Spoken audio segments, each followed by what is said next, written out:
Slick back.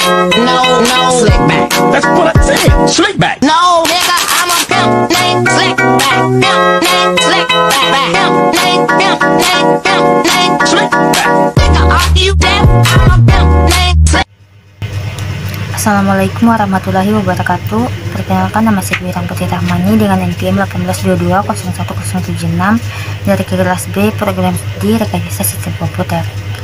Di sini saya akan menjelaskan mengenai tentang inovasi IT dalam bidang kemaritiman di Indonesia.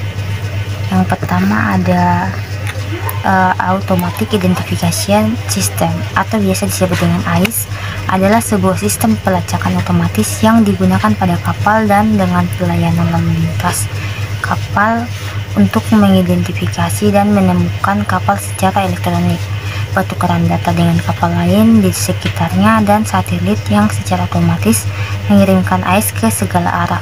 Pesan yang dikirimkan melalui sistem komunikasi radio. Kedua ada kapal otonom. Kapal-kapal ini ada dilengkapi dengan teknologi navigasi dan pengawasan yang canggih, memungkinkan mereka untuk mengoperasikan diri sendiri tanpa kehadiran awak manusia. Kegunaan kapal otonom adalah meningkatkan efisien dan mengurangi risiko kecelakaan di laut. Yang ketiga ada Internet of Things atau IoT. Kapal-kapal model ini dilengkapi dengan sensor dan perangkat yang terhubung di setiap sudutnya. Dengan adanya IoT, kapal dapat mengumpulkan dan menganalisis data secara real time. Misalnya, kapal dapat membantu kinerja mesin, mengukur konsumsi bahan bakar, memantau kondisi lingkungan, dan meningkatkan keamanan kapal. Yang keempat ada sistem pemantauan lingkungan. Sensor yang terpasang di kapal dapat mendeteksi air, kualitas udara, dan tingkat kebisingan di sekitar kapal. Hasil pemantauan ini membantu kapal untuk melindungi ekosistem laut dan mengambil tindakan yang akan diperlukan. Yang kelima ada teknologi navigasi dan pemetaan. Teknologi navigasi dan pemetaan ini juga memainkan peran penting di kapal laut. Pemetaan 3D, radar terintegrasi, dan pemanfaatan satelit GPS.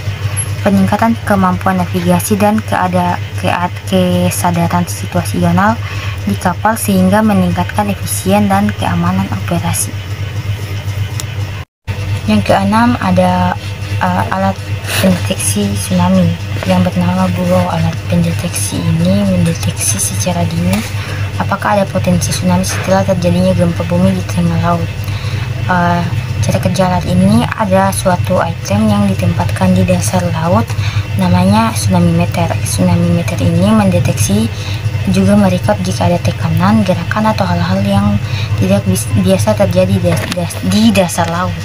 Kemudian tsunami meter ini akan mengirimkan sinyal ke pelampung yang ada di atasnya. Kemudian dari pelampung tersebut, pesan akan diteruskan ke satelit. Setelah satelit menerima informasi, satelit akan meneruskan kembali ke bumi pada pihak yang berwenang di wilayah tersebut untuk menyalakan alarm atau sirine agar masyarakat sekitar pantai segera menjauh dari kawasan pantai. Yang ketujuh ada internet satelit di kapal laut. Jadi pada inovasi ini menggunakan antena yang bisa menangkap jaringan internet melalui satelit. Jadi posisi antenanya itu berada di top deck atau deck paling atas dari kapal, serta menggunakan antena control unit yang berfungsi mengoperasikan jaringan internet dari antena tadi. Kemudian antena ini terhubung dengan komputer utama yang berfungsi mengaktifkan dan menonaktifkan jaringan internet. Pada setiap lorong atau di kapal terdapat wireless access point, jadi meskipun kita di dalam kamar, kita tetap bisa mengakses internet dengan mudah. Dengan adanya inovasi-inovasi tadi dan juga teknologi terbaru di industri dalam bidang kemaritiman, semoga akan terus maju, efisien, aman, dan berkelanjutan. Baik, itulah penjelasan dari saya. Kurang dan lebihnya mohon dimaafkan. Saya tutup dengan ucapan billahi taufiq wal hidayah. Wassalamualaikum warahmatullahi wabarakatuh.